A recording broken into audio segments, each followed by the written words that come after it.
네, 안녕하세요. 저는 리더십과 HRD 분야에서 연구하고 글 쓰고 강의를 하고 있는 김희봉이라고 합니다. 지금 현재 HRD 큐레이터라는 뉴스레터를 발행하기도 하고 있고, 대한경영학회에서 부회장, 그리고 대한리더십학회에서 상임이사직을 수행하고 있습니다. 어떤 리더십을 발휘를 해야 그 사람이 그 사람의 역량 이상으로 일을 하게 되는지도 궁금한데요. 제가 경험한 바로는 그 리더가 구성원들을 믿어주는 거에서 시작이 되는 것 같아요. 그러니까 나의 상사가, 나의 리더가 나를 믿어주고 맡겨주는구나, 그것을 인식을 하게 되면 내가 그냥 대충 하고 싶어도 실제로 대충 하게 되지 않는 것 같고, 오히려 그 신뢰에 부응하기 위해서, 또 나를 지원해 주는 거에 대해서 부응하기 위해서 조금 더 내가 더 열심히 하거나 몰입하거나, 그런 모습들이 보여지는 것 같습니다. 다음 질문은 박사님께서 저서론의 리더와 팔로워를 위한 질문 101가지, 또 생각하는 리더, 행동하는 리더, 강의를 시작하는 당신에게, 그리고 이번에 또 어웨이큰 책을 새롭게 발간을 하셨는데, 이 신작 어웨이큰에 대한 소개와 또 누구를 위한 책인지에 대한 간단한 소개 부탁드리겠습니다. 이 어웨이크는 일종의 그냥 리더십 안내서라고 보시면 될 것 같아요. 이 부제로 우리 리더십을 시작하는 당신에게라고 이제 했는데, 어느 조직이나 또 연령에 관계없이, 직급에 관계없이 이제 리더십을 발휘해야 되는데, 그러면 내가 리더십을 발휘하는데 어떤 측면에서 좀 바라보고 어떻게 좀 생각하면 좋을까, 그리고 조금 더 나아가서 어떻게 행동하면 좋을까를 담아낸 책이라고 보시면 될 것 같습니다. 그래서 학문적인 접근보다는, 물론 그런 내용들이 녹아 들어가 있긴 하지만 조금 더 쉽게 접근하고 본인이 좀 리더십에 대해서 공감대를 형성할 수 있게 글을 좀 썼습니다. 그래서 일종의 리더십을 시작하는 분들에게는 마중물, 디딤돌의 역할을 하는 책이라고 보시면 될 것 같아요. 박사님께서 그때 한 말 중에 특별한 사람이 리더가 되는 것이 아니라 리더십을 발휘하면 특별한 사람이 된다라는 말이 되게 인상적이었는데, 리더십은 길러질 수 있는 영역이, 그리고 리더십을 기르기 위한 방법은 무엇인지도 궁금합니다. 결론부터 말씀드리면, 리더십은 길러질 수 있고 개발될 수 있습니다. 근데 이제 과거의 리더십에 대한 접근은, 리더가 될 사람들은 특성이 있다, 특별한 자질이 있다, 이른바 선별된 사람들이 리더를 하는 것이다라고 이야기했습니다. 그런데 그렇게 해서 리더의 어떤 키, 외모, 기타 등등을 연구해 봤는데, 그런 쪽이랑 리더랑은 크게 관계가 없는 걸로 나타났어요. 그러다 보니까 그러면 도대체 리더십은 어떤 식으로 바라봐야 되느냐 봤더니, 리더가 어떤 행동을 하느냐, 리더가 마주하는 상황은 어떤 상황이냐, 거기서 어떤 의사결정들을 하고 어떻게 행동하느냐가 실제로 리더십 발휘에 영향을 많이 미친다. 리더의 특성은 우리가 개발하기 어렵지만, 리더가 어떻게 행동해야 되는지, 리더가 마주하는 상황에서 어떤 관점으로 어떻게 의사결정해야 되는지는 충분히 우리가 연구하고 개발하고 교육시킬 수 있는 영역으로 이제 다가왔다는 거죠. 그래서 실제로 지금 우리 사회 곳곳에서 이야기되고 있는 리더십에 대한 강의, 교육 프로그램, 이런 것들은 대부분 다 리더의 행동, 어떤 리더가 접하는 상황에 대한 인식, 자기 성찰, 이런 쪽으로 이제 접근이 되고 있는 것 같습니다. 이제 리더십을 개발하려면 여러 가지 방법이 있는데, 이거는 리더의 수만큼 많은 것 같습니다. 어떻게 헤아리기가 되게 어렵다는 거죠. 그리고 어떤 한 사람이 이와 같은 리더십을 발휘해서 성공을 했다라고 한다면, 그 사람이 마주하고 있는 상황이랑 그 사람들이랑 같이 있던 팔로워가 동일한 상황이 연출되지 않기 때문에 매번 바뀐다는 거죠. 그래서 리더십 성공을 위해서 어떻게 접근해야 되는지에 대해서 알 필요도 있는데, 우리가 리더십 개발하려면 조금 더 쉬운 방법은, 리더십에 실패한 사람들은 어떤 사람들인가, 이런 것들을 보면은 경우의 수가 확실히 줄어듭니다. 왜냐하면 리더십 성공을 가져오는 요인은 굉장히 많은데, 리더십 실패 요인은 공통분모가 좀 있는 것 같아요. 그러니까 예를 들면, 리더 스스로가 자기의 어떤 욕구를 이기지 못한다든지, 본능을 이기지 못한다든지, 아니면 구성원들과 소통이 안 된다든지, 자기 고집이 세다든지, 이런 것들은 어느 조직에서 실패한 리더들 다 마찬가지로 공통분모를 갖고 있어요. 그래서 거꾸로 생각하면, 오히려 리더십 실패 사례 혹은 실패했던 방법을 가지고 접근하면 적어도 리더십 실패 사례를 최소화시킬 수 있지 않을까, 이런 생각을 해봤습니다. 만약에 리더랑 팀원이랑 의견이 안 맞았어요. 그래서 의견 충돌이 있을 때 그것을 어떻게 좀 해결을 해야 하는 겁니다. 리더랑 팀원이랑 의견이 안 맞는 경우가 생각보다 많죠. 직접 표현하지 않더라도 아마 마음속으로는 안 맞지만 그냥 좋은 게 좋은 거다라고 할 수 있는데, 리더랑 팀원이 의견이 안 맞는 경우는 보통은 그런 것 같아요. 서로 그 어떤 의견 충돌하는 상황에 대해서 관심을 갖고 있지 않거나, 아니면 묻지 않거나, 아니면 알아서 잘 이해했겠지라고 그렇게 그냥 생각을 하거나 그러다가 이제 시간이 지나서 어떤 결과물 혹은 의사결정을 하는 상황에서 서로 다른 생각을 했고 서로 다르게 왔다는 거를 이제 아는 순간 이제 의견 충돌이 발생하는 것 같습니다. 그래서 근본적으로는 처음에 이야기할 때부터 리더가 구성원들한테 내가 어떤 거를 원하고 있고 어떤 걸 기대하고 있고 이런 것들을 조금 더 투명하게 이야기해 주는 것이 의견 충돌을 막는 첫 번째 방법인 것 같고요. 그럼에도 불구하고 중간에 의견 충돌이 생겼다라고 하면 리더 입장에서는 구성원의 의견을 조금 더 많이 들어보는 게 좋을 것 같습니다. 그래서 우리가 보통 리더십에서 경청 이야기를 많이 하는데 우리가 원하는 거를 단도직입적으로 이야기하기가 쉽지 않습니다. 소위 말해서 어떤 내가 하고 싶은 말 하기 전까지는 주변 언저리를 삥 돌아가는 말들을 하게 되는데 그것까지 좀 리더가 좀 잘 듣고 있으면 이 상대방의 의도가 뭐였는지 오히려 조금 더 해결의 실마리가 풀릴 수 있을 것 같아요. 중요한 건 경청이네요. 네, 아무래도 그런 것들이 필요하지 않을까 싶습니다. 또 여기서 보면은 박사님께서 하신 말씀 중에 리더십은 자격이 아닌 선택이고 지식이 아닌 습관이다 라는 말도 이제 인상적이었는데 그렇다면 리더들은 어떤 습관을 가져야 되는지가 궁금합니다. 리더분들의 습관 중에서 정말 꼭 갖추었으면 하는 것은 학습하는 습관이라고 생각합니다.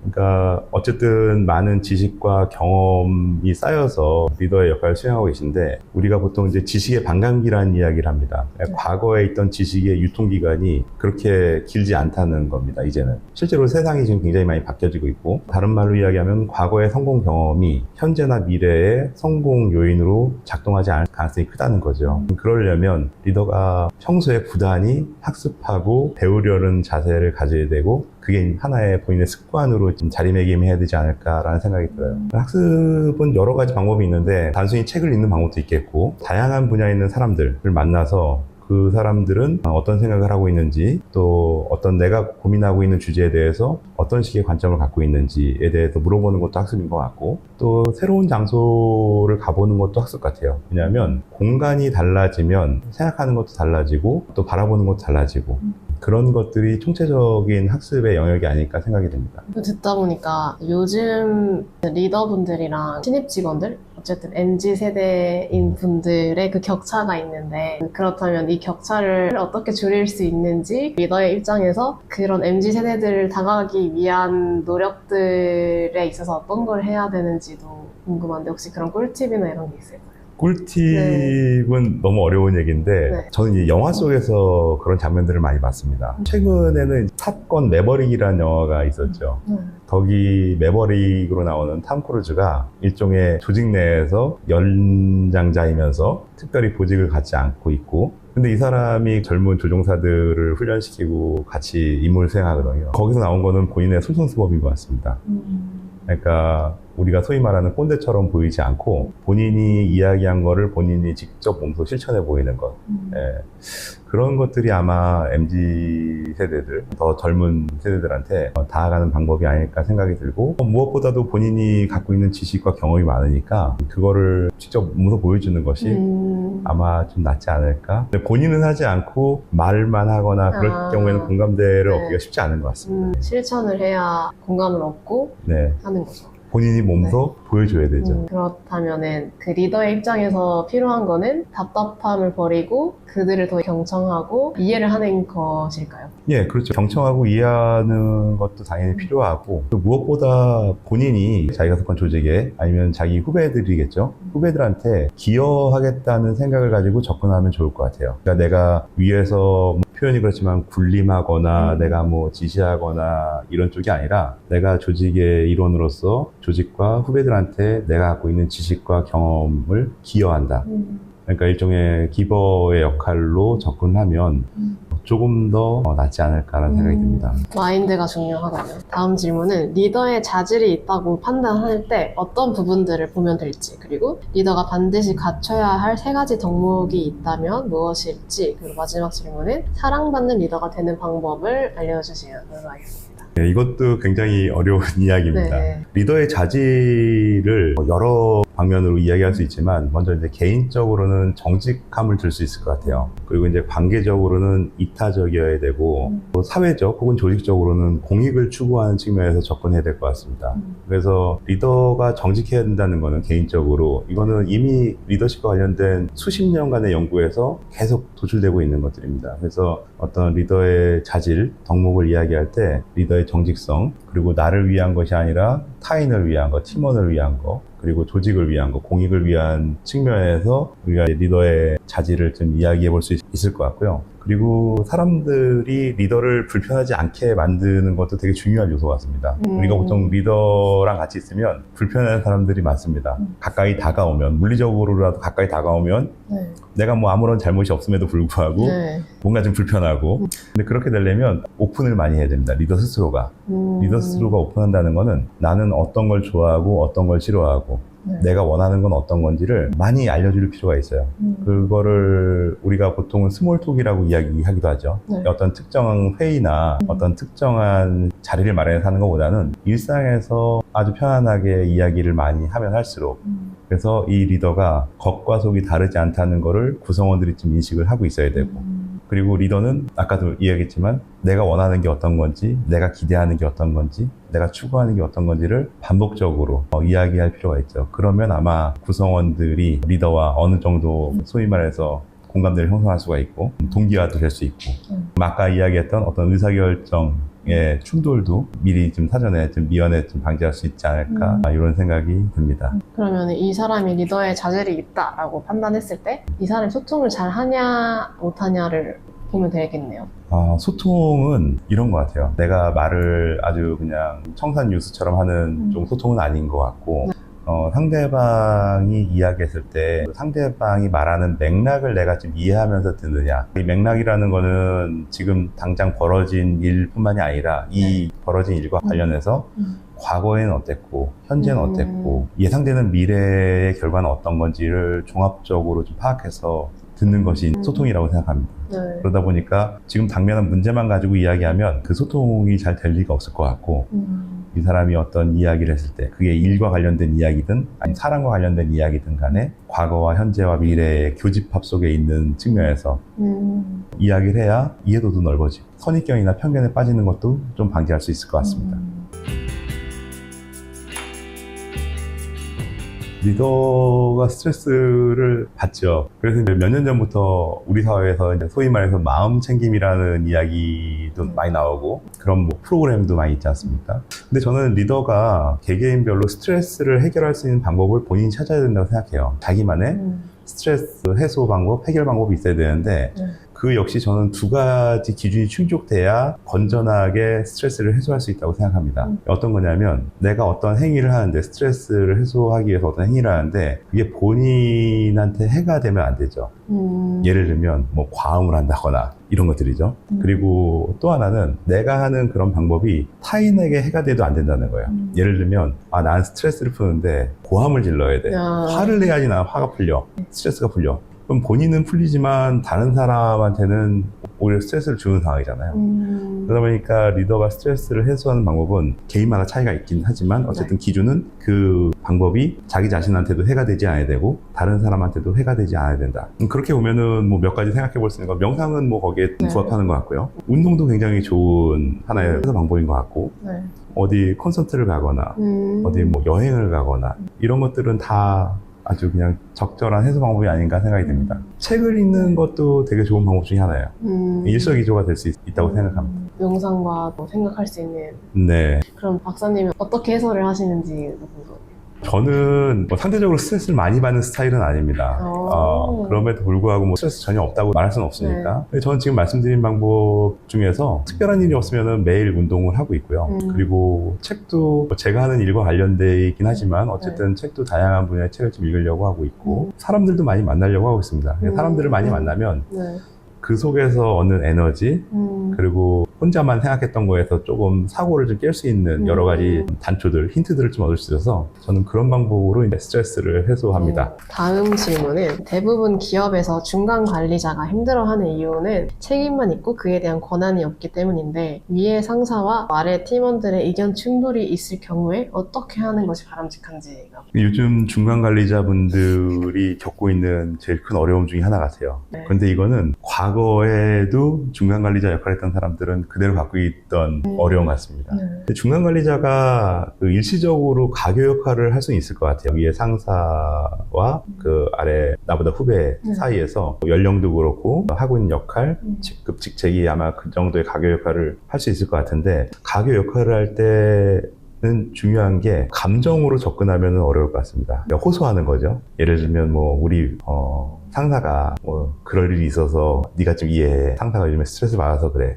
그런 거 갖고는 이해가 잘 안 되거든요. 거꾸로도 마찬가지고. 가교 역할을 한다고 하면 지금 하고 있는 일의 어떤 목적에 기반한 소통, 그런 가교 역할을 할 필요가 있습니다. 그러니까 우리가 같이 모여서 일을 하고 있는데 뭔가 갈등이 발생하고 충돌이 발생했으면 우리가 처음에 이 일을 하려는 목적이 뭐였는지, 우리가 서로 기대하고 추구하는 건 어떤 거였는지, 다시 말하면 원점으로 돌아가서 그걸 가지고 이야기하면서 그런 측면에서 우리가 뭐 약간 서로 의견이 달랐던 것 같다. 그 정도 가교 역할을 하는 거는 좋을 것 같고, 근데 그게 일시적이어야 된다는 것이 본인이 중간자로서 계속 중재 역할을 하면 어느 순간 본인도 그렇고 양쪽 모두 서로가 개선할 방향을 찾지 않습니다. 내가 문제가 생기면 이 중간 관리자 이 친구한테 이야기하면 해결되겠지. 거꾸로 우리 후배들도 내가 직접적으로 이야기하지 않고 중간 관리자한테 얘기하면 위에 상사한테 전달되겠지. 그러면 결과적으로는 굉장히 다 수동적이고 무책임해지기 쉽습니다. 그래서 초반에는 그런 가교 역할을 할 수 있지만 그게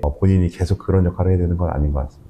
그런 측면에서 중간관리자들이 그 가교 역할, 연결 고리의 역할 정도는 해보면 어떨까 생각이 듭니다. 지인의 이야기인데 지인이 어떤 회사에 이직을 했고 또 팀장으로서 역할을 하고 있는데 그 밑에 팀원이 본인보다 나이가 많은 상황인데 본인이 생각했을 때는 일을 안 하고 있고 답답한 상황 속에서 내가 하고 말지 하면서 본인이 일을 하고 있는데 계속 답답함은 쌓여가는 거죠. 그런 상황에서 그 팀장이 어떻게 해야 되는지가 궁금합니다. 그 유사한 사례를 제가 경험했습니다. 근데 저는 군에 있을 때 경험했어요. 그러니까 보통 장교들이 조금 어리고, 초급 장교들이 어리고, 군에 있는 부사관이라고 하죠. 상사분, 원사분은 상대적으로 나이가 많습니다. 적어도 뭐 한 15년 이상 차이가 나는 분들이에요. 직급상으로는, 직책상으로는 젊은 친구가 위에 있고, 아마 그런 상황이 비슷할 것 같은데, 저의 경우는 그분들한테 정말 선배처럼 형처럼 다가갔어요. 제가 이런 게 정말 어려운데 좀 도움을 받았으면 좋겠다.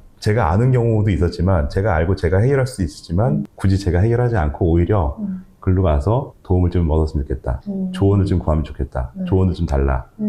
그래서 자꾸만 그분들한테 제가 의지 아닌 의지를 하는 거죠.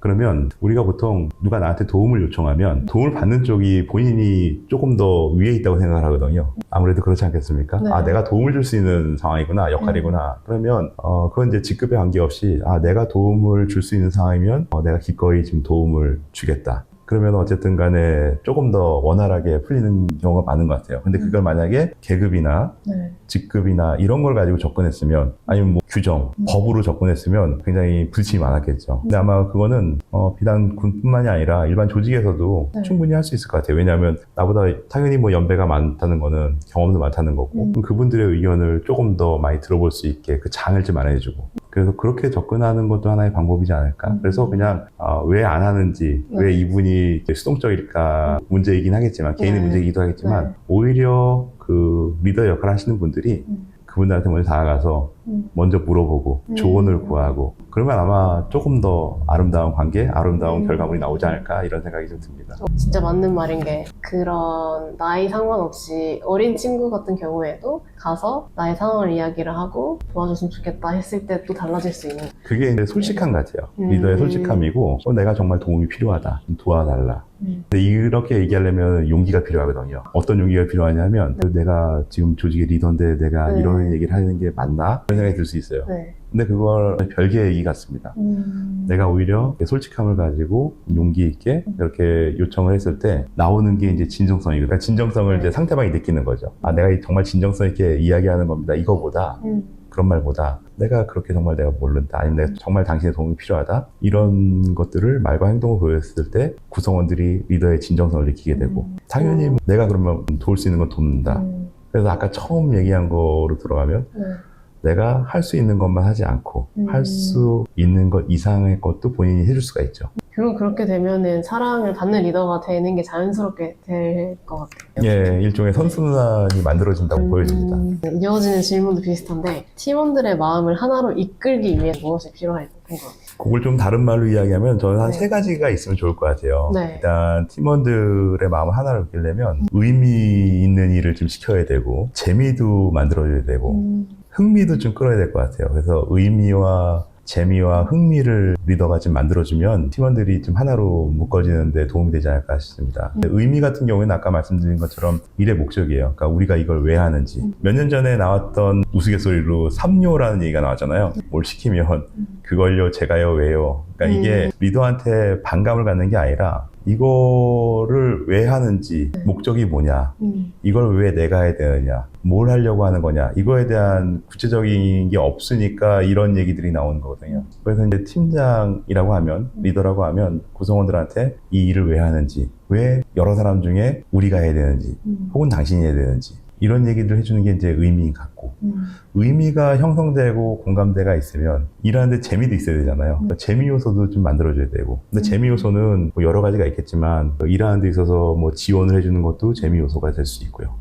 아니면 뭐 여러 가지 이벤트도 하나의 재미 요소가 있을 것 같고, 우리가 예상치 못한 선물을 받았을 때 사람들이 즐거워하잖아요. 네. 그거는 선물이 크지 않아도 되죠. 하다못해 그냥 어떤 예상치 못한 시간과 장소에 커피 한 잔만 갖다 줘도 되게 좋거든요. 흥미도 되게 중요한 요소인데, 이게 우리만 일을 하면은 소위 말해서 갈라파고스 증후군이라고 하는데, 그냥 그 고립돼서 우리끼리만 나온다고 하는데, 우리가 하는 일들을 주변에 좀 알려서 주변에서도 우리가 하는 일에 대한 흥미를 좀 갖게 만드는 것도 리더 역할이라고 생각합니다. 아, 우리 이 팀이 어떤 일을 하고 있구나. 그러면 외부의 관심도 많아지잖아요. 외부의 흥미도. 그러면 자연스럽게 하고 있는 사람들이 제3자의 시선을 많이 받다 보면, 주목을 받다 보면 대충 하기 어렵습니다. 그래서 아마 그렇게 되면 결과적으로 어떤 특별한 일의 목적이나 거기에 묶이고 일을 하는 과정에서 관계적으로 좀 재미도 느끼고 소소한 이벤트도 있고 주변의 시선을 좀 받는다면 팀이 하나로 가는데 더 낫지 않을까 생각이 듭니다. 이제 어느덧 이야기를 해보니까 마지막 질문이 되었는데요. 브랜드 뉴스 구독자분들이 경영자분들, 교수님들, 그리고 직장인들 등 각 분야의 리더분들이신데, 마지막으로 브랜드 뉴스 구독자분들에게 인터뷰 소감 한마디 부탁드리겠습니다. 이 브랜드 뉴스 인터뷰를 하게 되면서 제일 저한테 의미 있었던 거는 저 스스로를 돌아보게 됐다는 겁니다. 그러니까 인터뷰 이제 질문을 보내주셨잖아요. 네. 그거 보면서 아, 나는 이 이야기들을 할 수 있는 자격이 되는가. 그리고 또 인터뷰에서 하는 이야기들이 소위 말해서 아름다운 이야기들, 미사역으로만 되지 않을까 이런 생각을 좀 해봤어요. 걱정이 됐고. 근데 또 한편으로는 이렇게 한번 정리를 해보는 시간을 통해서 저 스스로 성찰도 해보고 또 입 밖으로 내뱉은 말이기 때문에 혹시 내가 그동안 실천하지 않고 있거나 아니면은 해야 될 것들이 있으면 다시 한번 중간 점검의 계기로 삼고 나가면 좋겠다. 다시 한번 정진해야겠다. 이런 생각이 들었습니다.